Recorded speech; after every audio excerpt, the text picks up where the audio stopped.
In this 1 hour Zoom call, Alex Hormozi broke down exactly how he'd grow an audience from zero, why your videos aren't performing, and what you can do to ensure a constant lead flow to your business using content. If you've got $99 to join the School Games community, then I would recommend you joining and watching the Q&A recording. But while watching this, I took 3 pages of notes. So I'm gonna break down exactly what I think his best advice was. So he started the call by saying that most business owners don't even need to improve their conversion rates, but they just need to focus on getting more traffic. Because if right now you're getting 100 leads, at a 2% conversion rate, you got 2 sales. And if you now double conversion, which is pretty hard to be honest, you will have 100 leads times 4% conversion rate, which is 4 sales.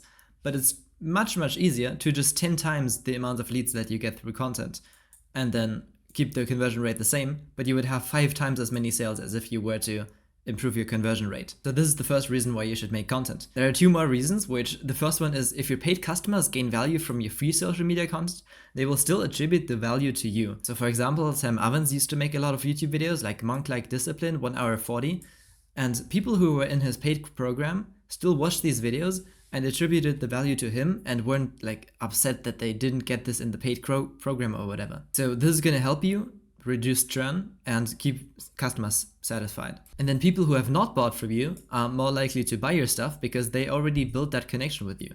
They got to know, like, and trust you through your content. So if you're making content and it is working, then there are a few reasons why this might be the case. The first reason that most info type businesses stay small is because they don't know how to sell to high information buyers. So there are the 5 stages of awareness, which you might have seen before. And most people focus on solution-aware and product-aware viewers and then try to sell them their product. Where most people fail, according to Hormozi, is getting these unaware and problem-aware people in. And the way you can do that is with content. You can ascend a viewer from unaware to problem-aware to solution-aware to product-aware and then to most aware and then to the sale by making your content. And most people make content just to get the final sale, but they don't do the nurturing content or the discovery content to make people aware of the problem that they have and that there's a solution and that your product is the solution to that problem. So one way that he shared how you can do this is by using curiosity-based hooks that even get unaware people into the content. For example, Nevada homeowners, you won't believe this. This could be about anything. This could be about solar, gas prices, whatever. And it's an example of a hook that really gets as many people as possible, and then you can go deeper with your content. This also means that you should make top of funnel, middle of funnel, and bottom of funnel content. With over here, top of funnel will get the most views, it will build brand awareness, and nearly get no conversions at all.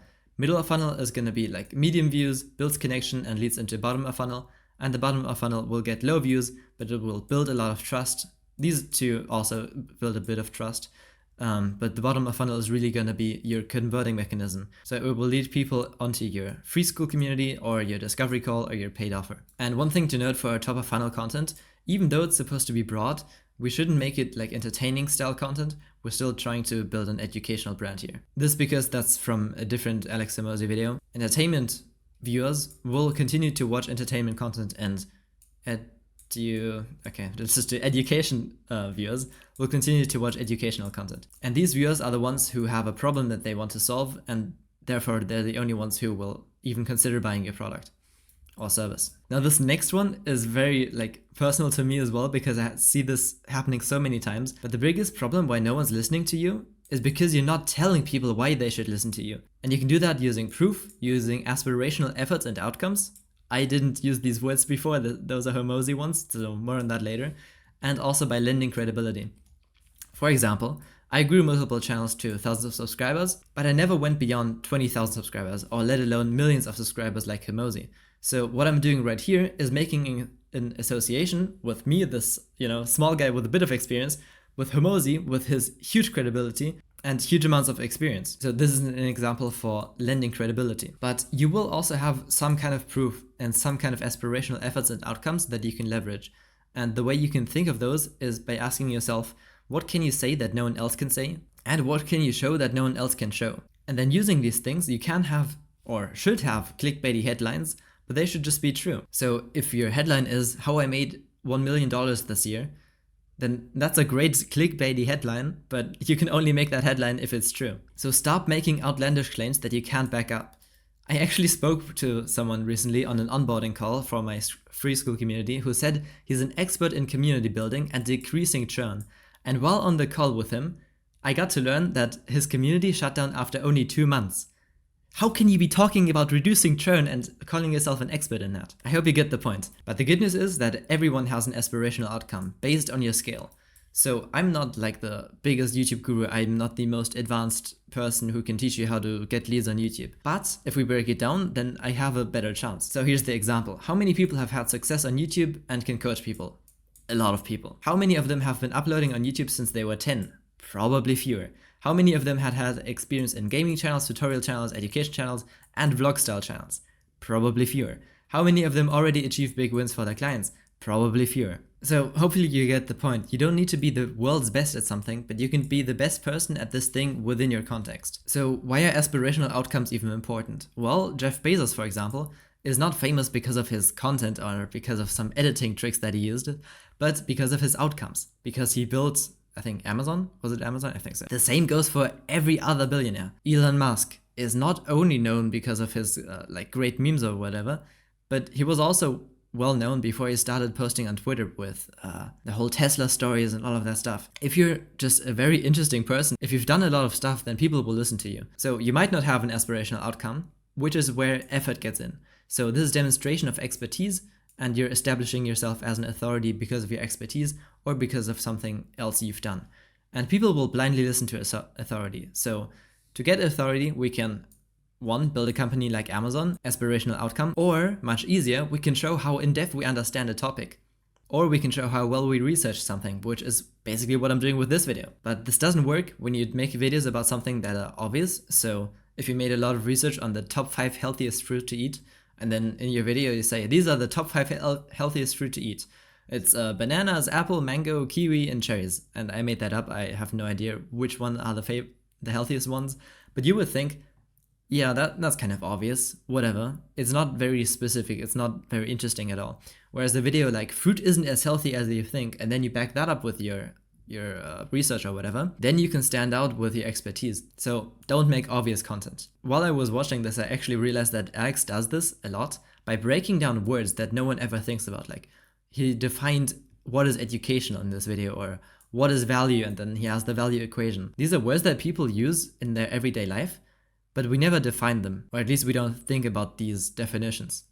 So when Alex Hormozi says that value is, dream outcome times speed divided by effort. Oh no, speed is down there.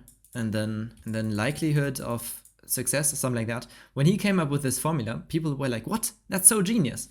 And I mean, it kind of is. But you can do the same thing with your own words. And then demonstrate how much research you've done. Which, remember what I said in the intro about the 3 pages of notes that I took? That's how much research I've done, basically. And it gave me a bit of credibility here. But you also have more credibility than you might realize. I talked with a now client of mine who helps people at getting better at coding. And he made videos like how to learn programming as quickly as possible. But he got hired by Microsoft when he was 16, and his content wasn't about that. So when I obviously told him that he should make his entire content about him being accepted into Microsoft, hired by Microsoft when he was 16, that's insane. His entire channel should be about that. It kind of opened his eyes because he didn't really think about it in that way. So really think about what makes you unique. For me, I don't have 1 million subscribers, so how can I be teaching people how to grow a YouTube channel?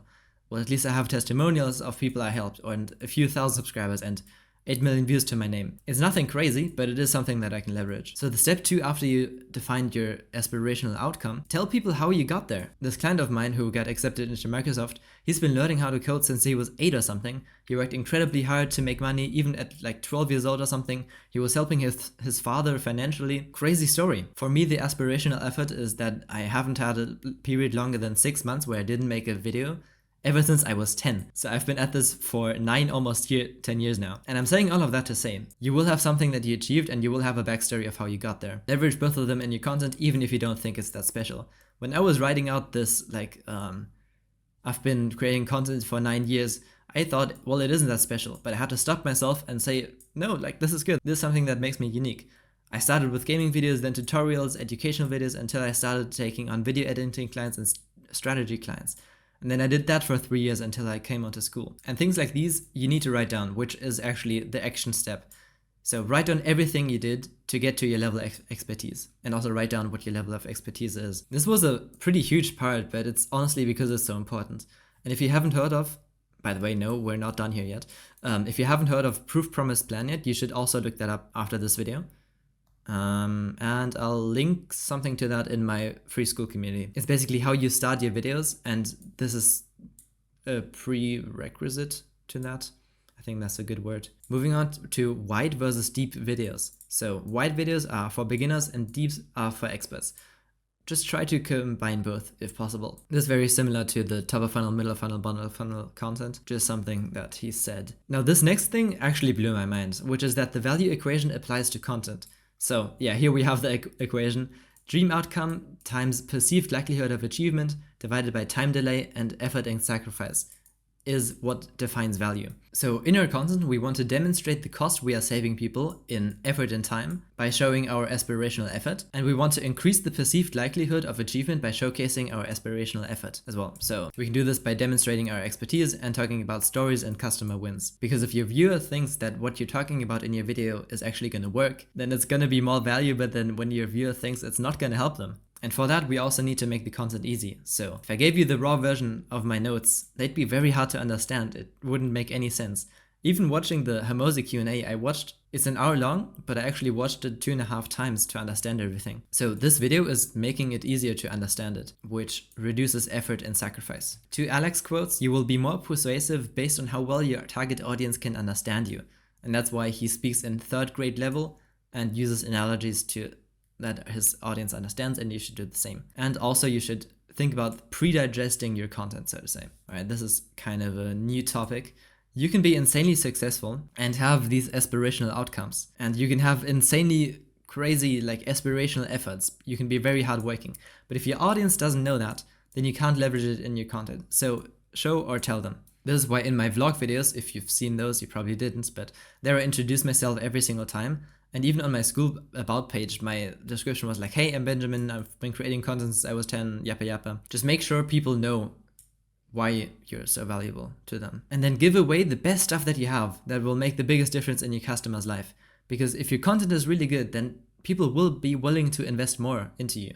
Even if you don't have more knowledge, because you gave everything away in your free content. You can then sell proximity to you can sell implementation, you can sell custom advice. Just give away all of the knowledge that you have for free on YouTube, for example. Another mistake that many people make is not putting enough effort into the pre-production, and instead they put it into post, or they don't do post-production either, so editing thumbnails.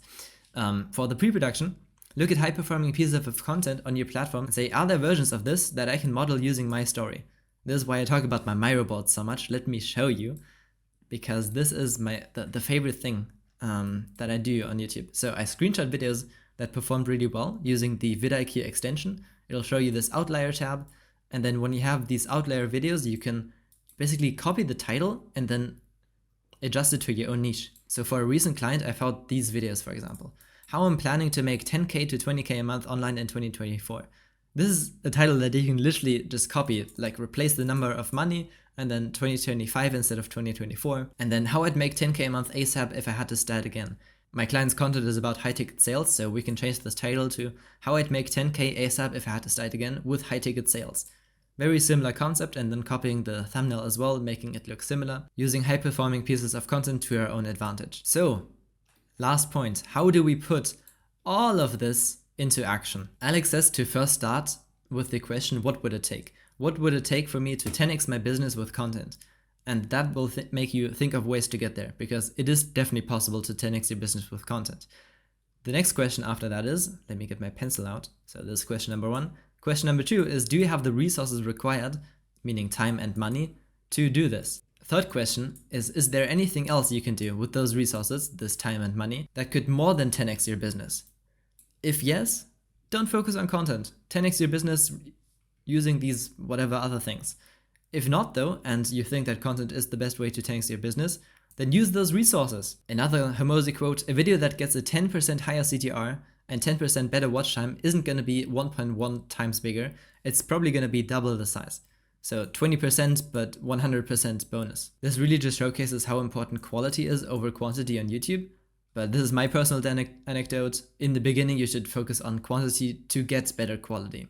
Now, all of this was a lot to take in. So if you'd like to have it kind of in bite-sized pieces, or even if you want me to help you put this into action, then join my free school community. That, for one, is like a little course on how to grow on YouTube. And if you want to outsource your content creation, then let me know, because that's basically the whole thing that I currently do. I hope all of this was helpful to you. Oh yeah, and these notes are also in the free school community if you just want to remind yourself. Bye bye.